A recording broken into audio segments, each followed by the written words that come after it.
I'm more than happy to have a class like any start my help. Yeah, right.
Hi, Trinity. Hello, hello. Good morning. Good morning. We are trying to get the screen up and running here. I just called the AV folks. So hopefully we can get this. Yeah, well, the whole box isn't working. Oh, okay. So none of this is turning on. So I called them. Hopefully they come so that we can show the screen. Because otherwise it will be harder to. Oh, I thought we were going to no class territory. No class territory? I thought, hey. Why so eager not to learn? It's on spring break. Hi there. Must be you. I know, right? Look at this. Well, the computer is not working. I can't even turn it off and turn it back on again.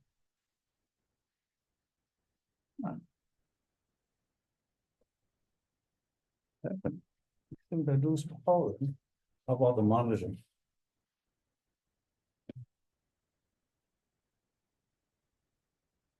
Inside the whole stations.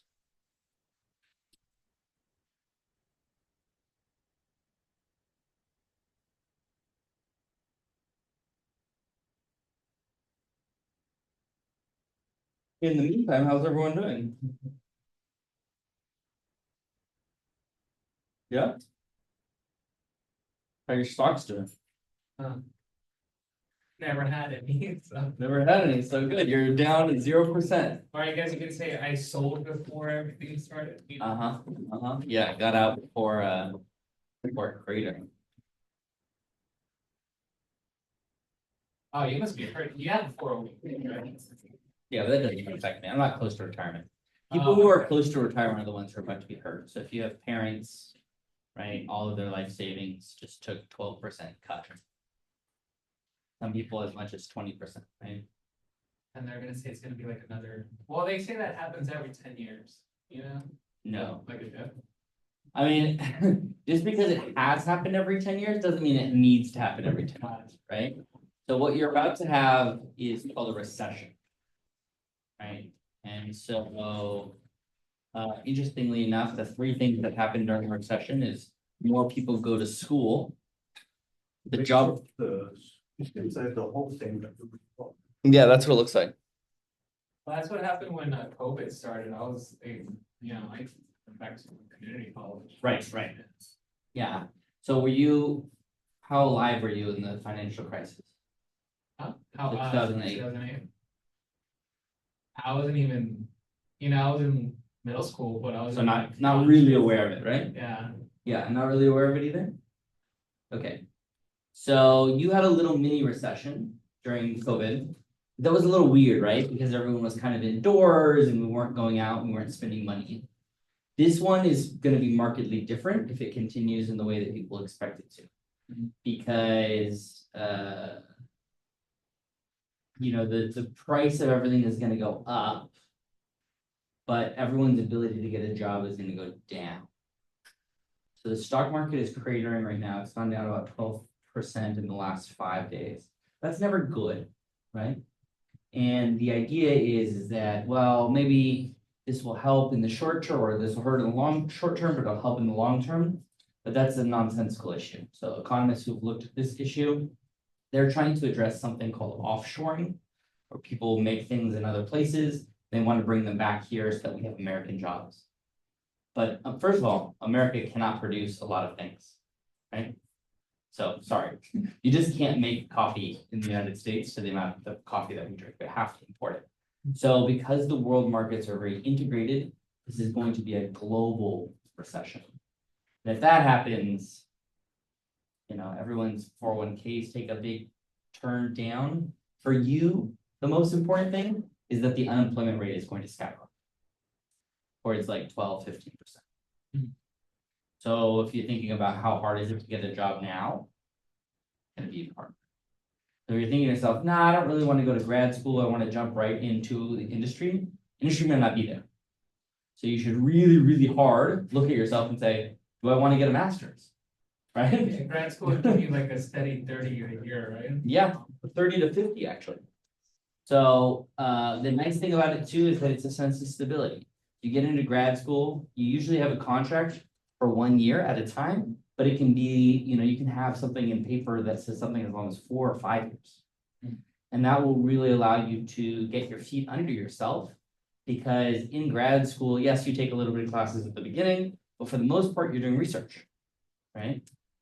So I always tell people, it's okay to sort of see the whole world and react to everything that's going on. But of course, that could be very overwhelming. That happens constantly. What we should do is we should really think about yourself and your family first, right? And so you say to yourself, okay, well, what am I going to do in the next 6 months, the next year, the next 5 years? We're just talking recession. Oh, Were you guys alive during the 2008 recession? Okay. I was at my family meet out here. Oh, nice. And yourself? Were you alive during the 2008 recession? Sure, because someday that won't be true, right? Someday I'll ask the class and they'll be like, what? But did you feel it economically? Do you not understand what that felt like? Doesn't it? Okay, we have to call them. We have to call them. I think the electricity got turned off somehow, Okay, somewhere. So, cool. you guys. Hello. Well, we're just waiting for the So, like, I think it's- like, computer to boot up here. So we were reminiscing about the world. How was your spring break? Anything fun? Anyone do anything fun? Disneyland, let's go. Yeah. Oh, yeah.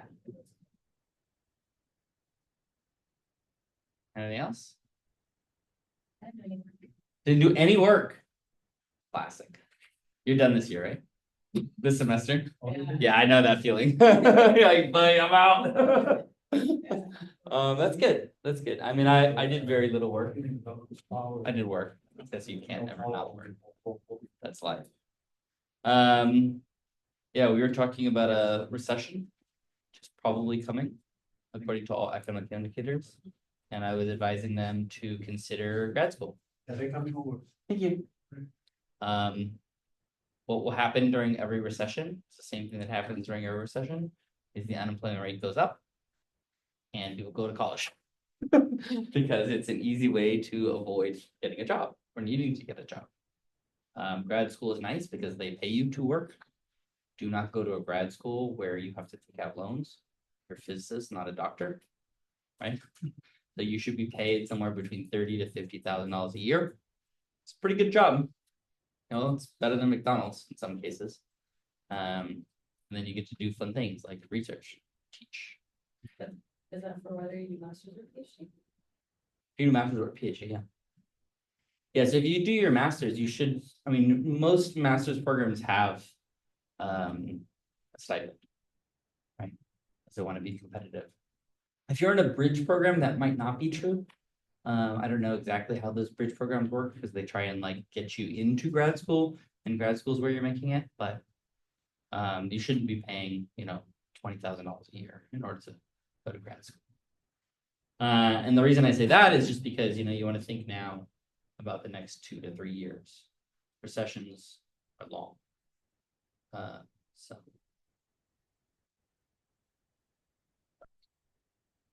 Well, we're gonna learn about fluids today. The thing is broke. I want to show the screen with the maths. Just do it by memorization. What? Probably not. You don't think I could? Okay, what's the first one? We'll just do the words.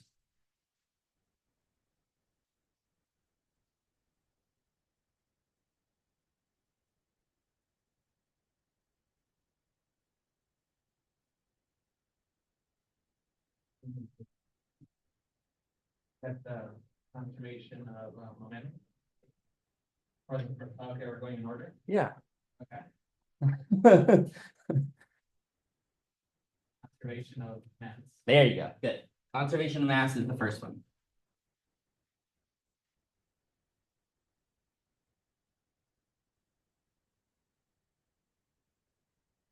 How is that expressed?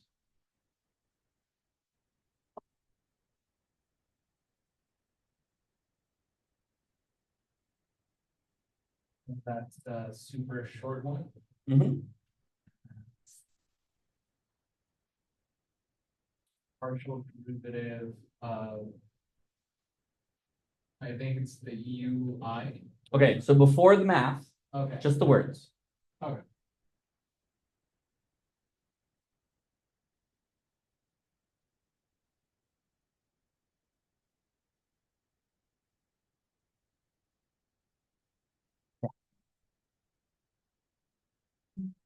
This is what we do at the beginning of every class, but since we don't have the board up, we're going to recreate it from scratch. These are the same. Yeah, this would be like week 8, lecture 2 at the beginning of it. But don't read it off that one because we're trying to memorize them outside of reading. We want to have an intuitive understanding what these 3 equations. So sometimes when you're learning words for the first time, right, you look at the word banana and you go and then eventually you figure out, oh, that's the word banana, right? And so you see these equations over and over, and you say to yourself, well, that's the partial derivative with respect to t of the u. But you don't know what that means yet, right? You're still just sounding the letters out.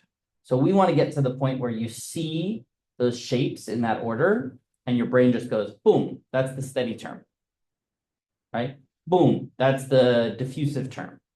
Boom, right? This is the type of learning that we want to move past just reading into understanding.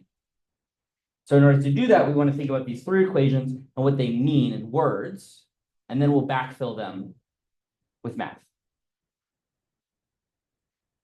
So you have how it changes its density over time and how it moves over time. Those are like the 2. Good. So we would call that something different. We would call that the steady term and the advective term. And together, they equal 0. That's also called the total derivative.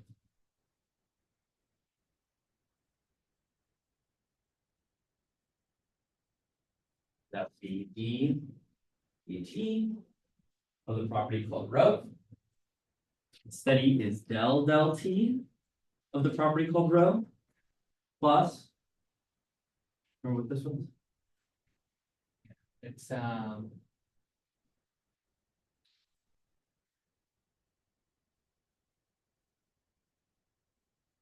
the UI.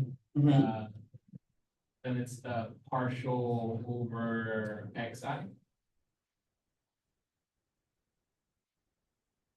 Like this? Yeah. That seem right? Am I missing anything?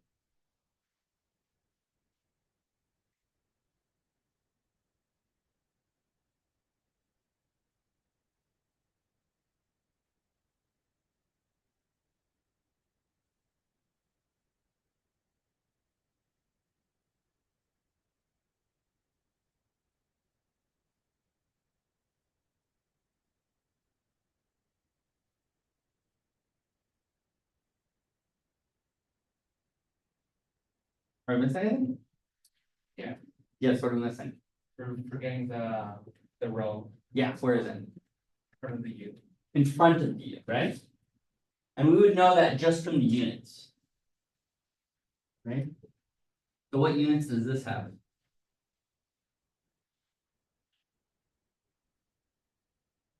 Spatial.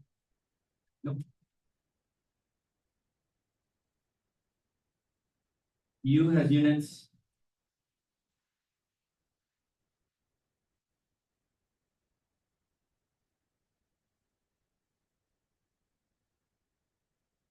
Like meters per second Correct.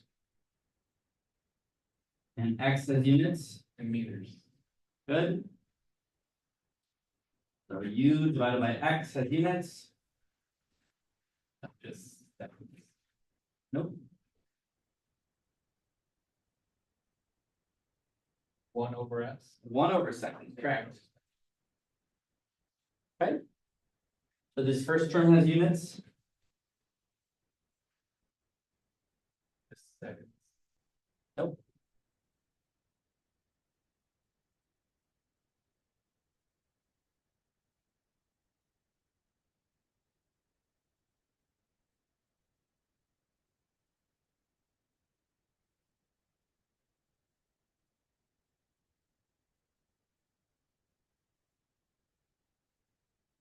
It's over seconds. Good, yeah, per second, good. And so the density is Oh, here's what I'll do. Sorry, Trinity, you can see, maybe I'll put the screen on. I should have had that on the whole time. You're Yeah, good. it's really hard to see. Better? Should I clean the screen a little bit? No, it looks good. All right, you got that? Yeah, I can see. Okay, Good enough. What's the units of density per unit time?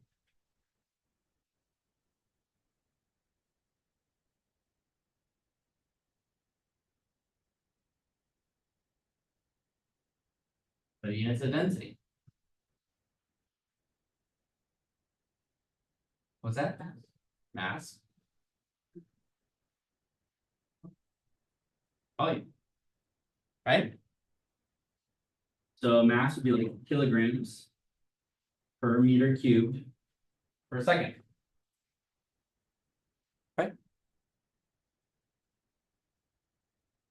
You okay with that? So this one is missing a row. And we can put the row here, put the row in there if we want. Depending on whether it's spatially variable. Okay. Okay. And that all equals 0. And so in words, what does that mean?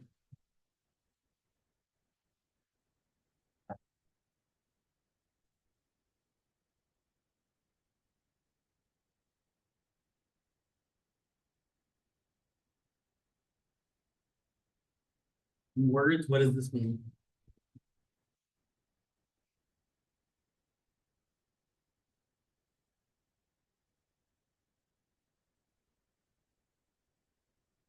Yeah, so I think you're definitely you're understanding each of the terms.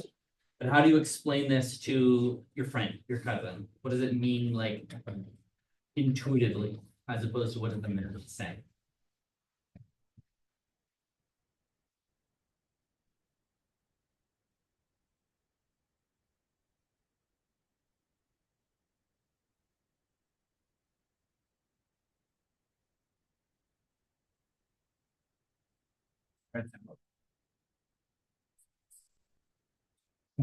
I mean, this is how something spreads out over space. Sure.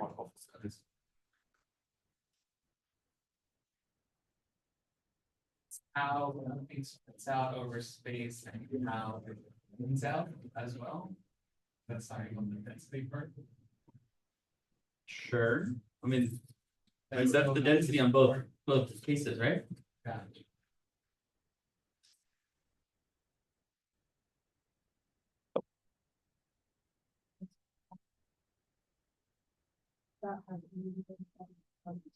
It has to be a result of the flux.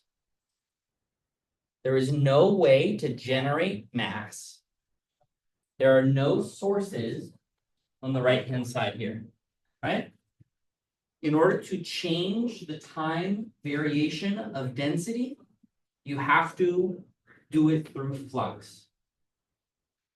Which means you have to bring or remove mass into the system in order to change it out. That's what conservation of mass is. Right? No sources or sinks. Does that mean that when I say conservation of mass or conservation of momentum or conservation of energy, that means there are no sources or sinks? No. That means in this case, in the masses case, there are no sources of mass. In momentum's case, we in fact list all of the different ways in which you can generate momentum, right? But when we say that we're conserving momentum, we say that we list all of these possible sources and sinks out, and there's no additional ones by which they could disappear. Right? So we usually start with the hardest, most sophisticated way of looking at the system, and then we make simplifications by removing the different terms. Yeah. Which just looks like the outlet is in, somebody from facilities is gonna come down here and take a look at it. Cool, thank you. Awesome. I killed the outlet, let's go. Okay. What? Right. Does this make sense? Okay, so what's the second equation?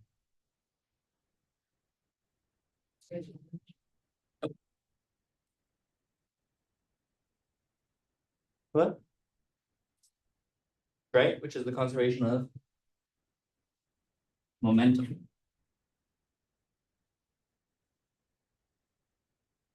You're right, but that's about the third one, right?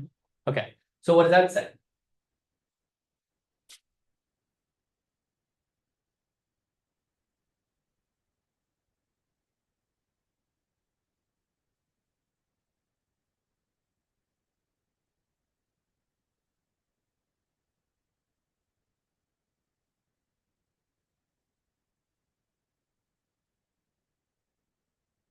What's it? Yeah, but like, you know how we were talking earlier, just like in words. So not just thinking about the terms, but thinking about what they all do. So if you were to explain this to your friend, you could do it, right? Let's say you're having a couple beers and they're like, hey, what's Navier-Stokes equation? You're like, blah, right? Say you don't have any paper or a pen. All the bar napkins, they're all shitty and they get torn up as soon as you start to draw.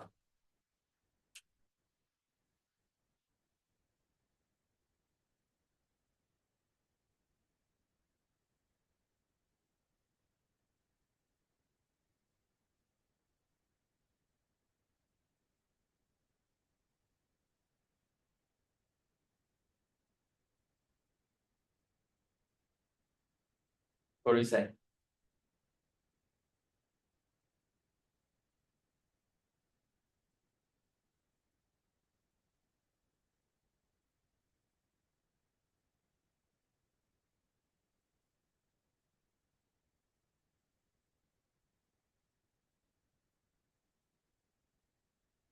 Motion flows through a material in space. Good. Only thing I would change there is the word material. So out of, it's gonna say fluid, but isn't everything? Not everything's a fluid. This is not a fluid. Alright, This is only describing fluids, right? So this is how motion moves through fluid. Right? And it is very generalizable, so it's okay to be general, right? We want to be general here. Yeah. So it's a material. Derivative of velocity. Or, exactly. So we're saying something like this, ddt of ui, right? And this would be the total derivative or the material derivative. Okay. Okay, now just in words, because I'm not going to write them all out, what are the different terms? What? Gravity or body forces, right?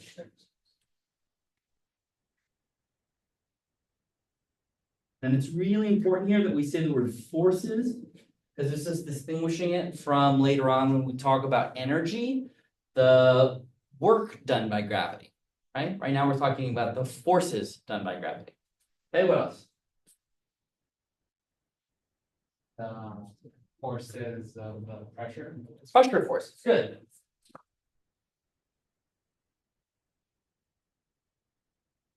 Okay. Shear stresses, good.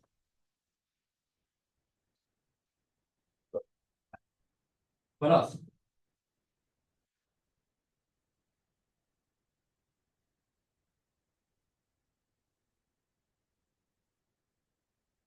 Say that again?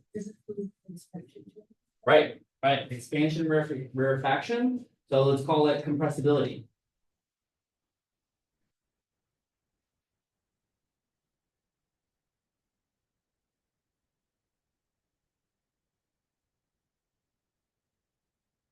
Anything else? That's gonna be in these two terms here. Anything else? Are there other ways to generate momentum?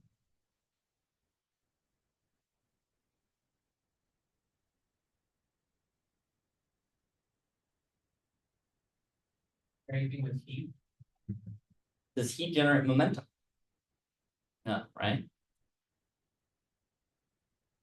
If you're thinking about heat, you're probably thinking about changes to density.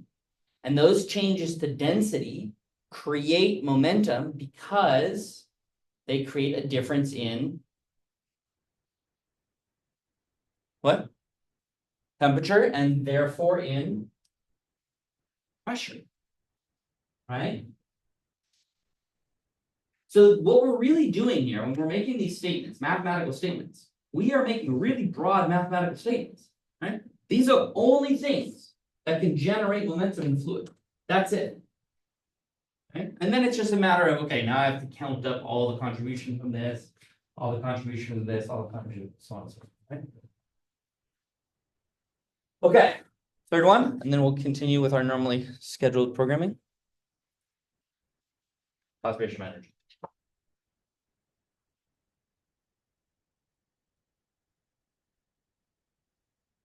What does that look like? Rho big D over D. Rho what? Big D Okay, over D. okay. E, E, parentheses, E plus, 1/2 in J. J is just the direction. yeah, we're gonna go ahead and this will be the absolute value of it's a scalar, right? So you could do UI, UJ, it doesn't matter there. We're just gonna square it. So. Is that the right units?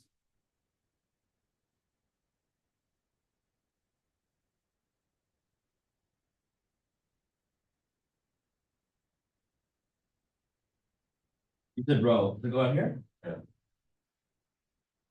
Why is this the right units? Those don't look like the same at all.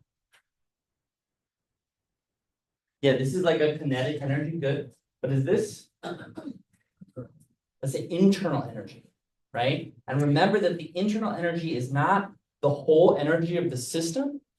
It's the energy of the system divided by the number of particles. It's a per particle basis. So that's why we need to multiply both of them by the density.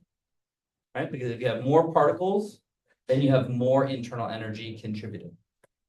Good. And so what do we have this in words? Yeah, power out. Just in this one here. Or at least I think there is.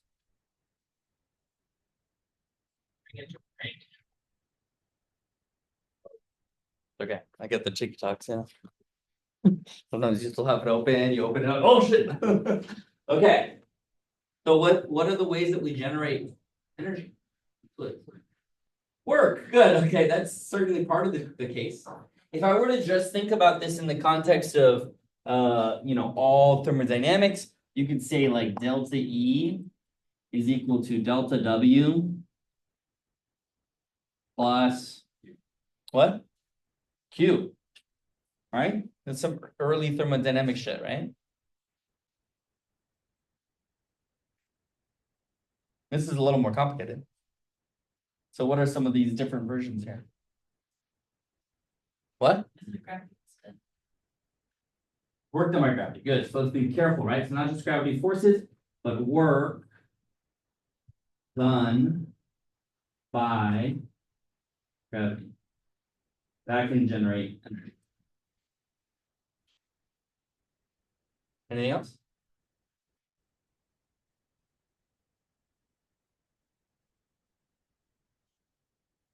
Work done by pressure forces, right?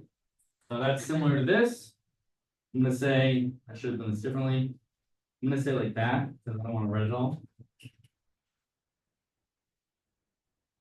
That just means that stuff to the left. Okay. What else? You have viscous heating. Viscous heating, very good, what does that mean?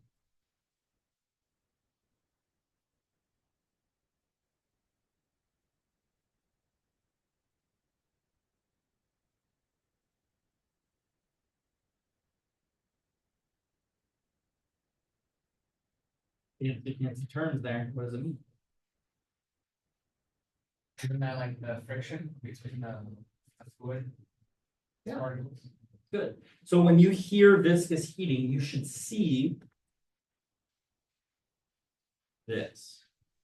Right? Because you rub your hands together, what ends up happening is there's oils in between your hands, they pull and they drag and they heat up. Right? And as they heat up, they turn kinetic energy, the motion of your hand, into internal energy. They're a way of generating internal energy. Viscous heat. They're dissipative mostly, right? Okay, anything else? We're done.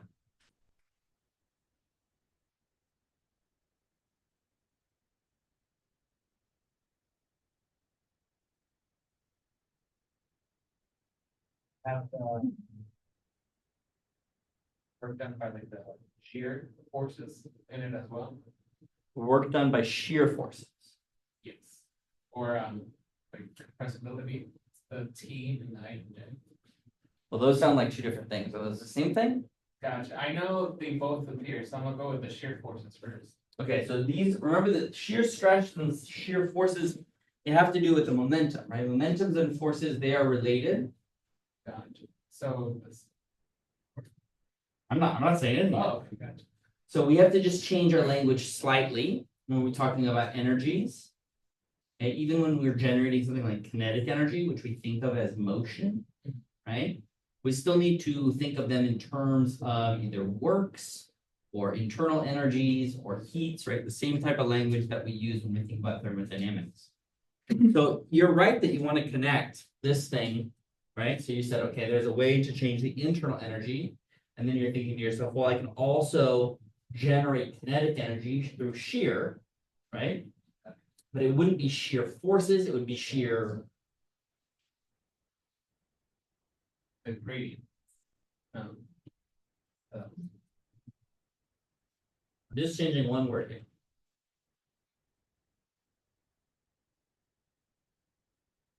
Right?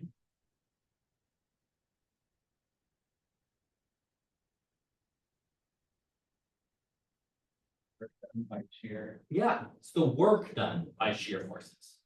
It's not shear forces, they're different, right? One of them forces, the other one is a work. That's the only thing that we have to make sure that we say over and over. Because we're not just copying and pasting below, we have to also remember that they come from a different location. Right? So you might call it viscous work.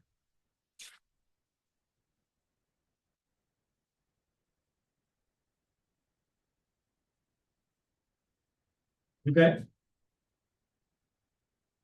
That is stretch under in that direction. Yeah.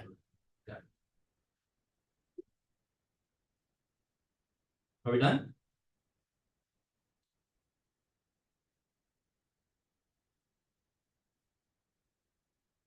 So, there's also a rate of, like, work. We have the pressure forces here, right? The work done by pressure.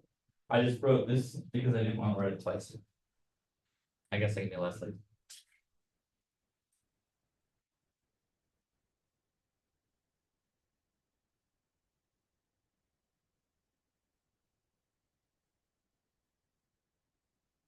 Good, heat. I don't like saying it anymore. It's your freebie, you just gotta throw it in there. You gotta own one thing, you know? Okay, what else? Is that it? No, there's one more. There's one more, interesting. Kinetic energy generated by pressure. Okay, pressure is right here, right?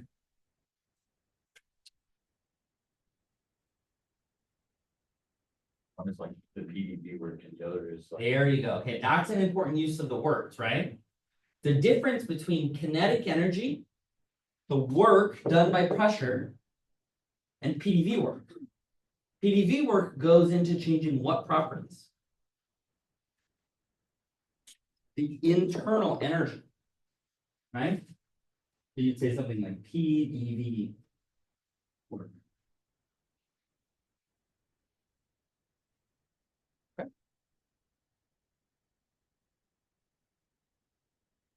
Am I missing anything?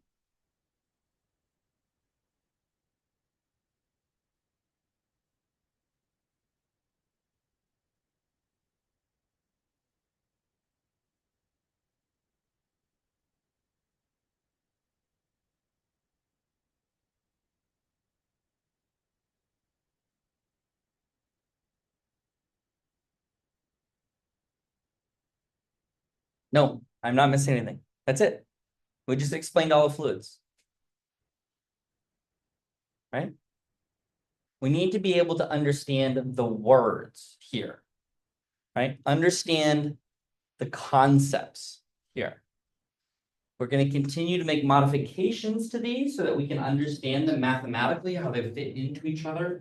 Okay, this one's more powerful than this one, so I'll drop this one and I'll only consider these two, right?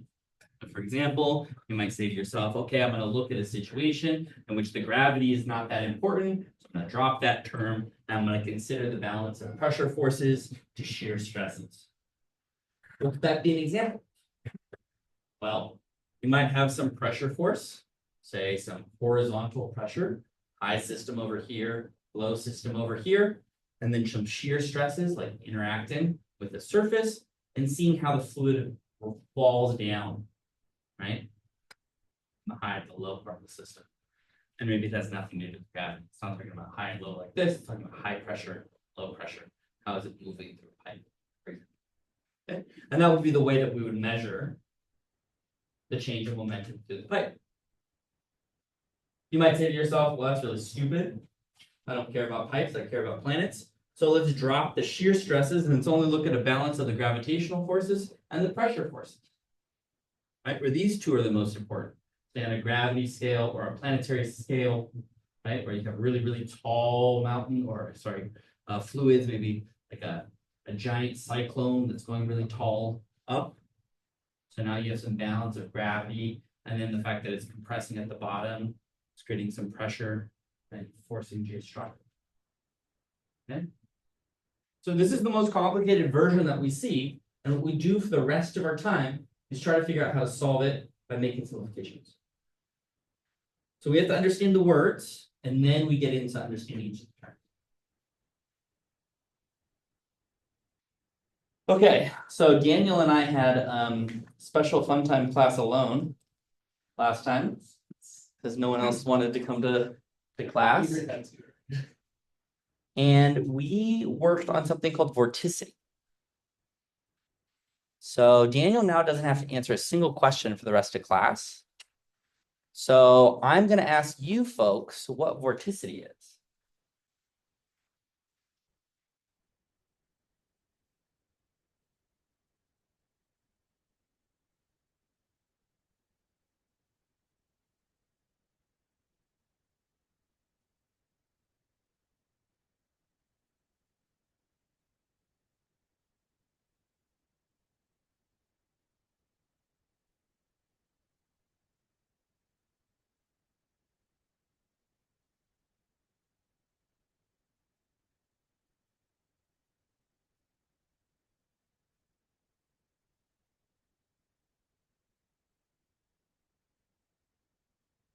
Of the fluid, good, yeah, that's exactly right. So how do we write it?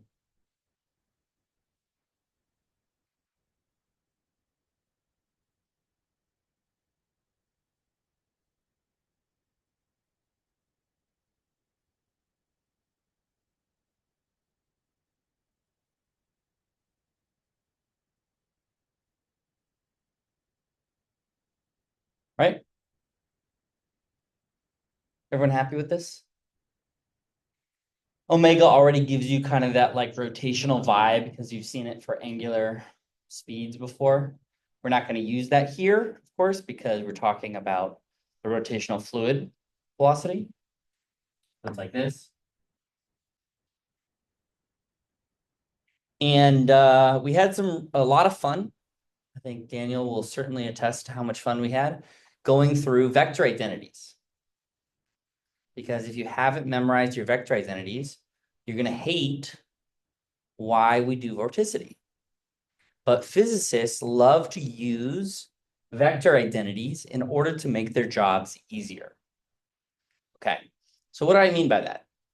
Well, the very first one is what happens, for example, if I take del cross del dot u.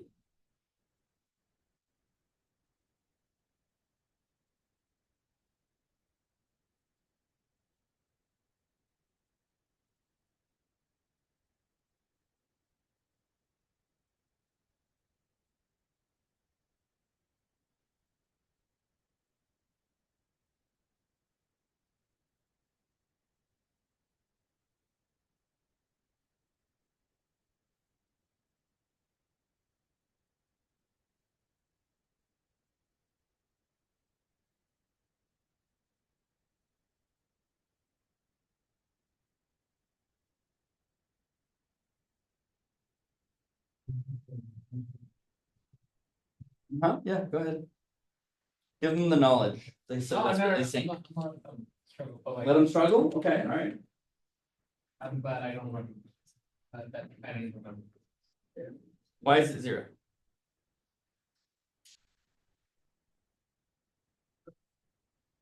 What?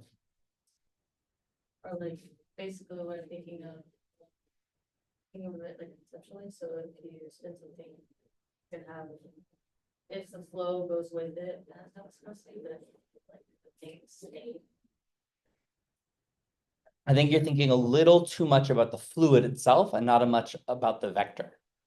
We can find this one out just by inspection. And we can do that by remember that each one of these have directions. So let's recall del dot u, right? That is in the direction of the flow, right? So the u and the del, they're saying how close are they aligned? How is the flow changing, right? And I want, when I'm asking for the del operator, I'm asking for how much change is going in the direction of u. But the del cross operator says how much direction is changing tangentially, right? Because remember that this thing is going to give you, all right, let's do the right hand. Del cross whatever it is you're crossing is going to give you an answer in the opposite direction, right? So you have something like u del dot del cross. And now they're identically going to be, these two are aligned. And by definition, this is tangent, right? So it's going to be 0. And you can find this in your appendix. Not the one in your body. This is a set of vector identities that you should know every single one of them. E3, 12, but this one is most important. Okay. The reason it's the most important is because we use it in order to make our life simpler. We see something really complicated like the Navier-Stokes equation. We say to ourselves, is there a way that we can make this more solvable? Can we take advantage of the fact that we can define a property like vorticity, which is del cross u? And what we're hoping for is that any time that I cross with something that's del dot u, those terms will disappear.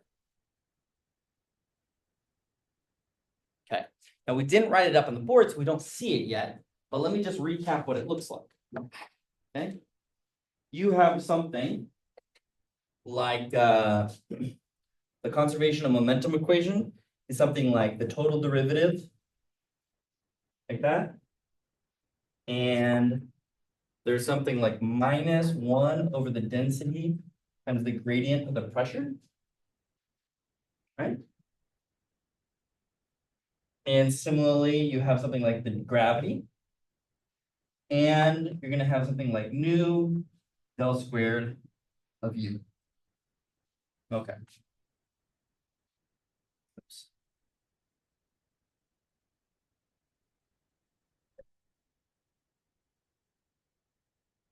I won't go through the whole derivation. That was recorded for class last Monday. But if I look at something like this is the Navier-Stokes equation. I already have made one simplification here. So there were these two terms. And all I'm saying here is that we're going to assume that the fluid density is a constant. Let's assume that rho is, not changing with time. Okay. This allows the flow to be barotropic. We assume also that there is viscosity in the fluid, but that it's constant. So it's okay, right? We like that? Okay. So now we look at this. G is, of course, the gradient of the gravitational potential. And suddenly we see something beautiful. We see that U here, if I cross this entire equation, it will get rid of these two terms. Because del cross del of something is 0. Okay. And I said this was true for vector quantities. It's also true if this is the gradient. Del cross, sorry, this is really ratty, but let's say P or something. That also equals 0. And that's the one right before. It's like 11.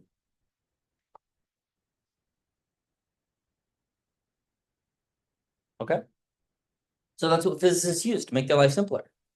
Because now, rather than describing the pressure all over your fluid, you can just define something like the vorticity, and you can model that. Okay? You end up with something that's really beautiful. You end up with something that looks like d dt of omega. Okay, that's the vorticity. Omega dot del of u plus nu, and this is the viscosity, del squared omega. Okay. So we talked a little bit about what omega was. It's the idea of vorticity. We said it's like the spinning of the fluid. But what we've done now, and you haven't seen it happen, but it happened behind the scenes, is we've taken advantage of the fact that this is a field. Okay. That means is that every piece of the fluid is connected to every other piece of the fluid. Okay.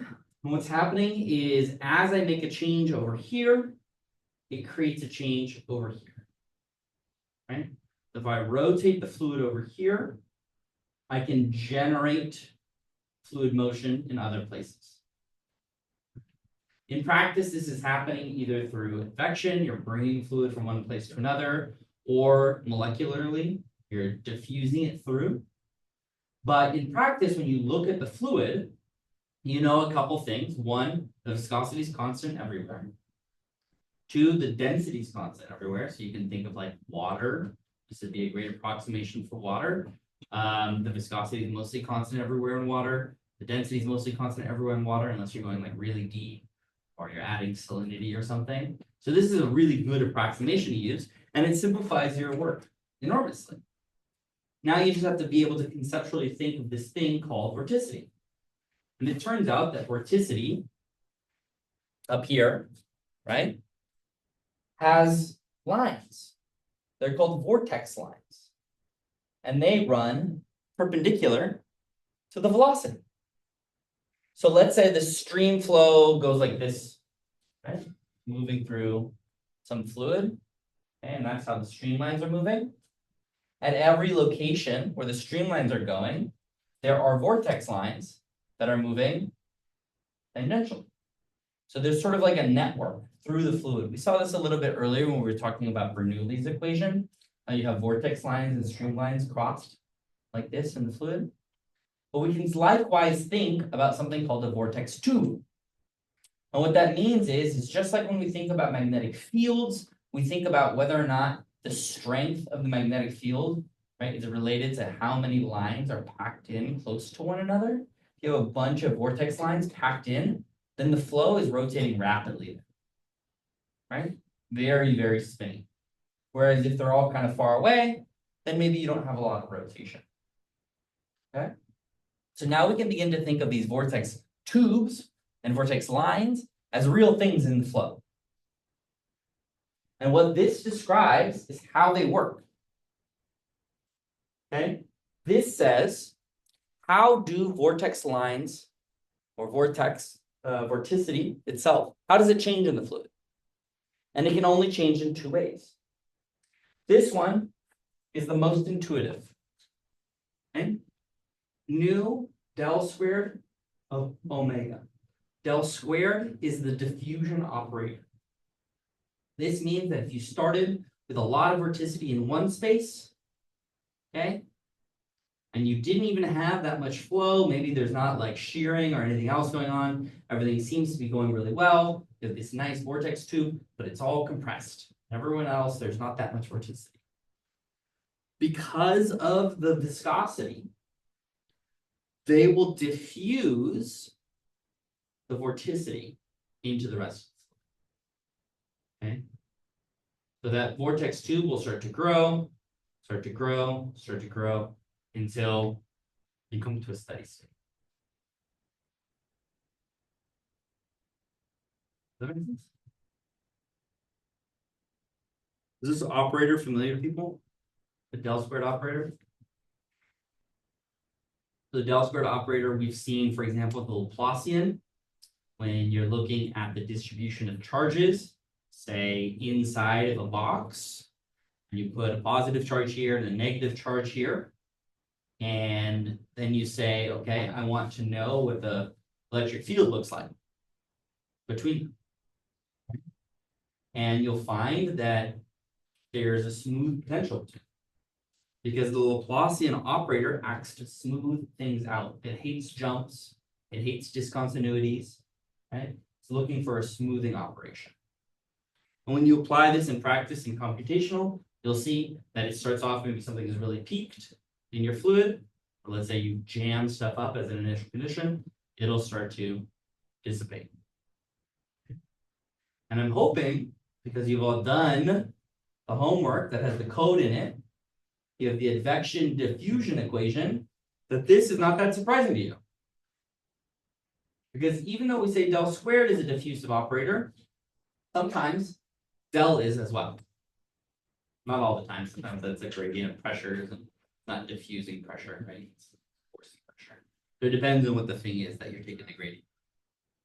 But in this case, when you have the del squared operator of the object, which is changing in time, that's the diffusion operator. So the second one makes sense? Okay, first one makes a little bit less sense. So this one is how we generate vorticity, okay, by basically shearing or twisting. So this piece here is the vorticity dotted into the gradient of the velocity.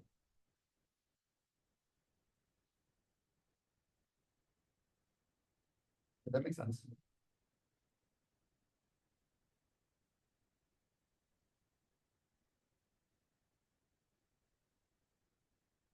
Okay. So what I mean by that is, let's imagine this is your vortex line. Okay, it's going up and down. And now I have flow. Okay, that's going maybe perpendicular to your flow, to your vortex line. And it starts to drag it. As it starts to drag or move the tube, you're generating vorticity. As you tilt a vortex line or you tilt a vortex tube, you generate vorticity.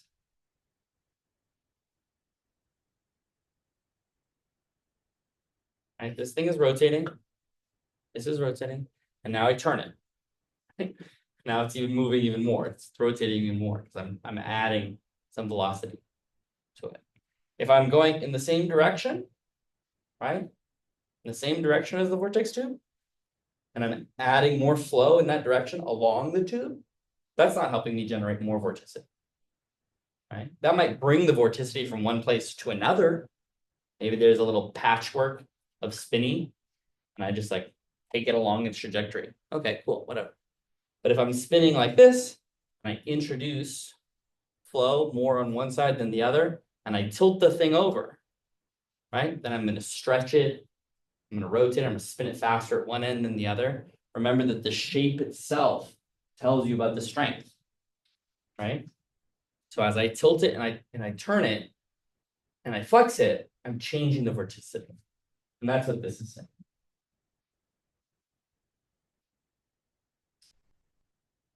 So this is a way to generate vorticity. This is a way to diffuse it.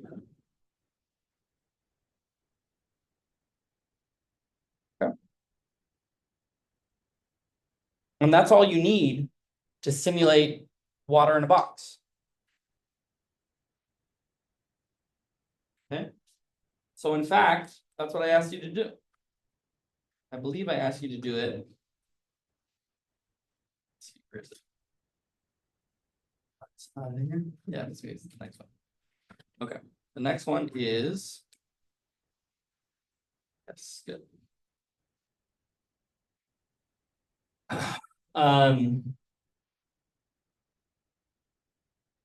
We're gonna do the vorticity stream function method for simulating flow in a box. And I want you to first think about this problem and then we can code it together.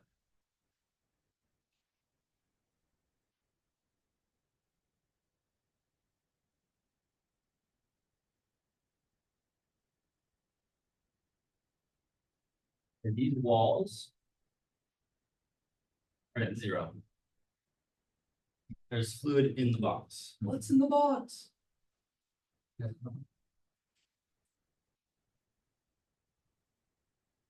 Now move the top wall to the right. That's speed you. This is a famous test called the driven cavity test. This is a way to make sure that your fluid code works. Everyone codes this at one point in their life. Okay. So what happens when you start to drag this top wall to the right? Let's say it's infinitely long. Just pull it as much as you want. Fluid starts to rise.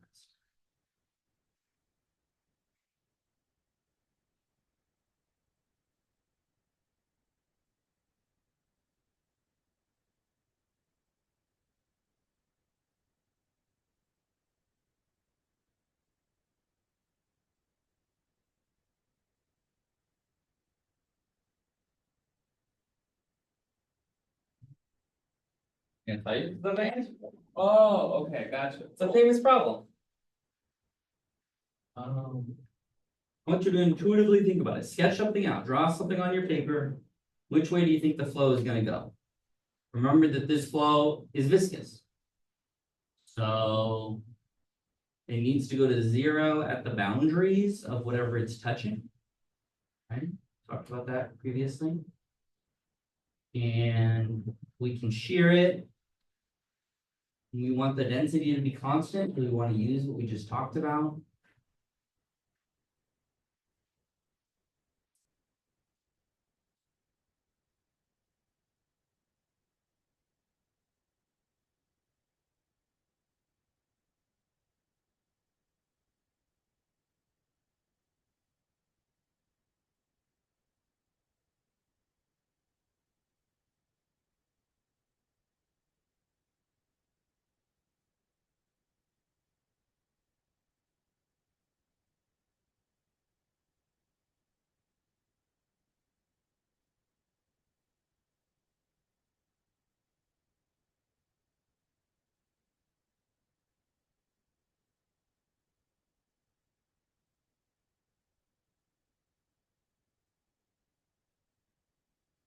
Okay, what am I drawing, folks?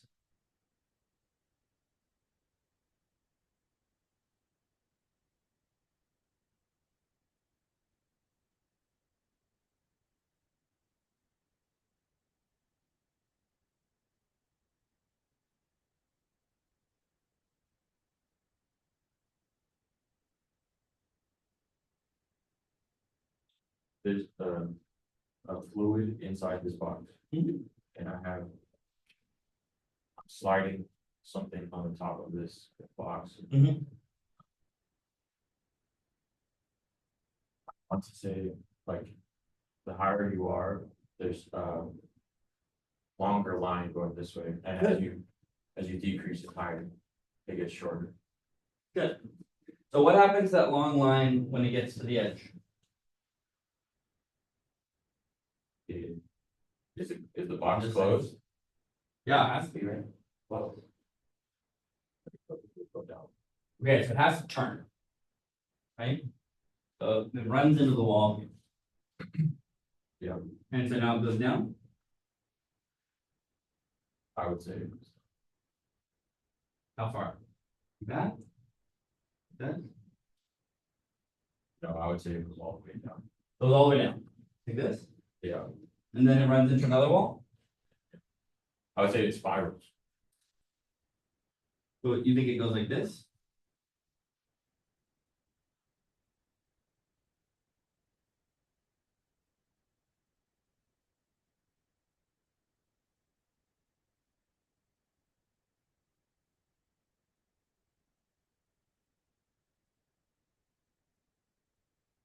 I'd say that.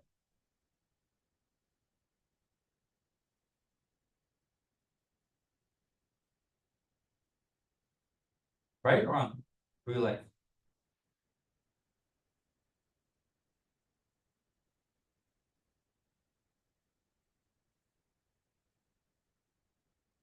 Is it a requirement that it spirals? No, I think at a certain point it would slow down, and it wouldn't get to a spiral. Depends on how fast you, or how much you use. Right, right. So the important thing to remember, there's some balance in here, right? So U is being pulled to the right, and we can't produce infinite energy from that, right? Because it is a viscous fluid, we're gonna dissipate it as we go, right? So I think it's perfectly okay to say something like, okay, goes to there, goes back up, and then goes to the right. That could be a perfectly fine approximation, right? And now there's maybe 0 right here, but there's some change that goes up to some velocity u. And then maybe, I don't know, maybe it has something like this.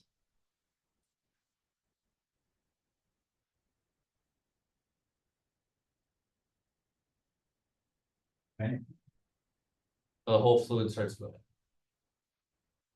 There's a little region next to the walls that there is no flow. Acts like a little buffer, then the whole thing is flowing. And that's a great example of vorticity. Things rotate, right? So let's see if we can use this vorticity stream function to solve it. Okay?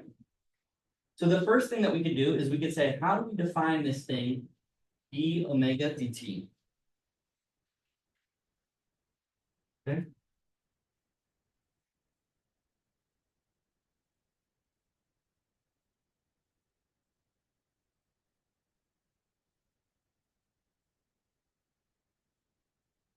So you may recall we were talking about streamlines and stream functions.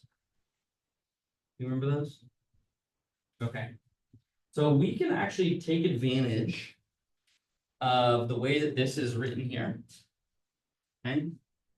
And we can say instead of del u and omegas, which are del cross u's, we can turn these into derivatives of psi and derivatives of omega. So I'm going to rewrite this equation here in terms of the stream function and in terms of the vorticity. Okay, so it's going to look like this: minus del psi del y del omega del x plus del psi del x del omega del y. Nice little symmetry there, right? Plus nu, this is just this term here, del squared omega. But I'm gonna write the del squared out in detail. Del squared omega, del squared plus del omega del y squared. Okay. And here's where it gets really cool. Okay, so we of course recall that there is a Poisson equation. Del squared psi is minus omega. So I can say something like del squared del x squared of psi plus del squared y of psi is minus omega. And once I've found my stream function, the one that I'm using, I can just do u is del psi del y, and v is minus del psi del x. Thought we were never going to use those again, huh? Turns out they're helpful. Because what we're saying here, of course, is that we're taking advantage of the fact that we want to write omega, right? Omega, the vorticity, in terms of a cross product. Okay? And similarly, we want to write u in terms of the gradient of a scalar. Because the gradient of a scalar, when you take the cross product of it, gives you 0, right? This piece here, if I take the gradient, if I take the curl of the gradient of a scalar, like psi, I get 0. So it's helpful to work in a system where we don't want to talk about u, right? We want to talk about things like psi, which is a scalar potential, and omega, which is going to be function. Okay. Yeah.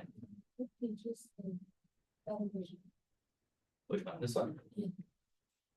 This one is on 250. This is 6.58. But it comes from this one right here. So this was on page.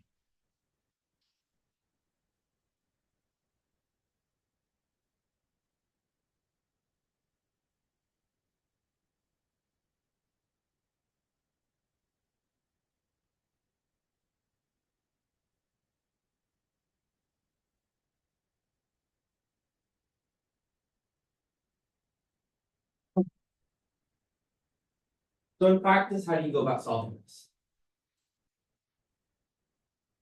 Seems very scary, right?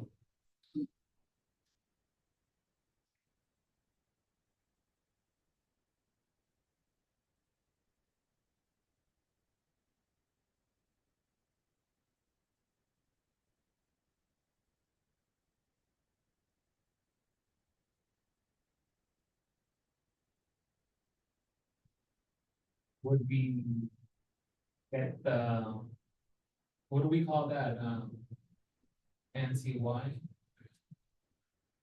Yeah, okay, so would we get psi by itself? And then, yeah, cause I would integrate it. I know, I knew you were gonna do that. Don't ever integrate. We're not integrators in this household anymore, okay? We've all graduated from integrating. Integrating is a thing of the past, especially for the computer. Because for the computer, it's much easier to take a derivative. Remember that we can take a derivative by taking a difference. So if, for example, I want to take a spatial derivative, I simply look at my nearest neighbor on my left or my right, and that's my x derivative. If I look up or down, that's my y derivative. If I look backwards or forwards, that's my z derivative, right? So I see something like this, I see spatial derivatives, okay? I see omegas. And I see sines. I see some problems, okay? I know this part, the dt part, that's the easiest part. When I see dt, all I'm thinking is I have some property of the fluid and I'm going to step it forward in time. I'll probably use Euler's method. That just means I compute the derivatives and then I add a small amount, h times that derivative, to the original.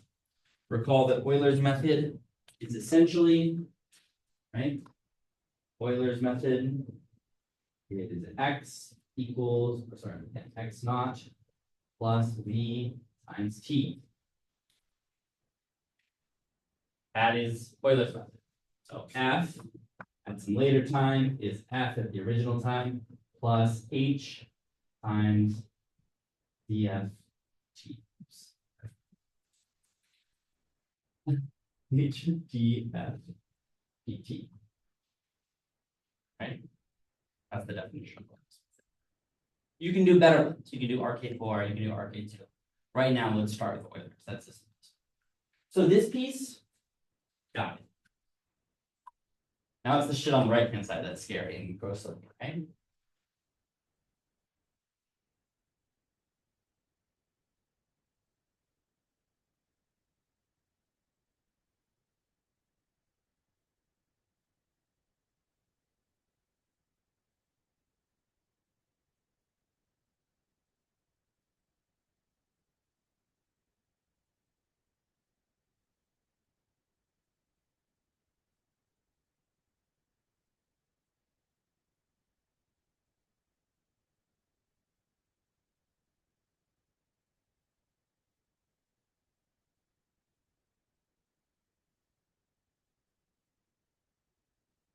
Okay, I want to take advantage of something that's really cool.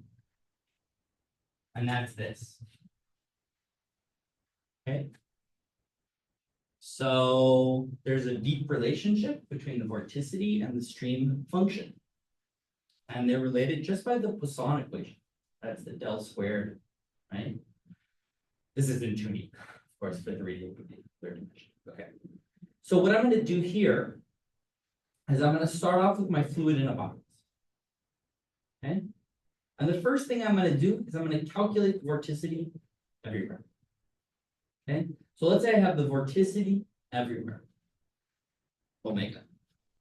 Then I can figure out what the stream function is. This technique of going from here on the right-hand side to here is called relaxation or over-relaxation, if you've heard it in computation. This is how you solve the Poisson equation. And all it does is it says, given some distribution of omega, give me the stream function that satisfies that. Right? And it runs iteratively until you get psi to some given accuracy for all of your grid points. So once you've done that for this omega, you update psi, and then you compare it to your boundary conditions. In this case, we have, the velocity on the edges is 0. Good. You calculate whatever that means for the way that the fluid is rotating. Maybe there is some flow at the top here that might be different. And then you update. So if you look on page 253, it's of course overly simplified, and I'm running out of time here, sorry. But essentially you have 4 steps.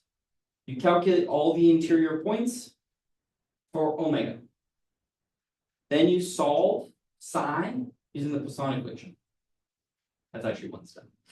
Then you find the boundary conditions, you enforce them, and then you update them using all the interior points.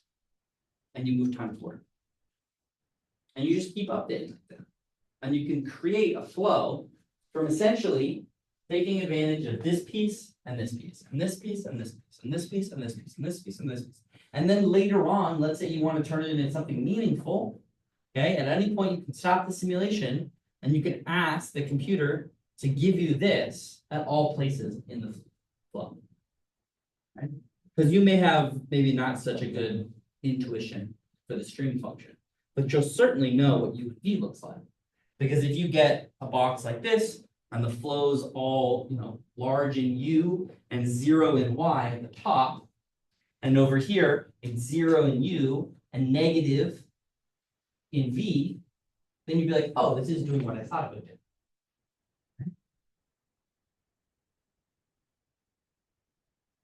Okay. So this is your next homework unit. I think there's a different homework that I posted, but you're gonna do this eventually. So start thinking about it now. You're gonna drive this cylinder. And there's an example in here. I think they could do part of it, maybe the whole thing. Part of it. Well, but it's written the wrong language, so good luck. But you should be able to do this, right? You're just doing two things here. Okay. First thing you're doing is you're calculating the sine from the Poisson equation. And then you're updating all of the values. And this is essentially the stream vorticity formalism for numerical methods.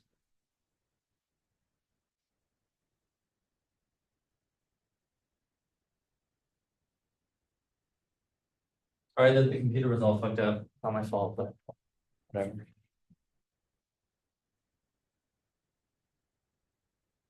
Questions, comments, concerns? Trinity, could you see okay? No, but it's okay. Daniel's gonna send me a picture of the right-hand side. Okay, cool. Thanks, Daniel. Volunteered him. Thank you. Bye now. Bye.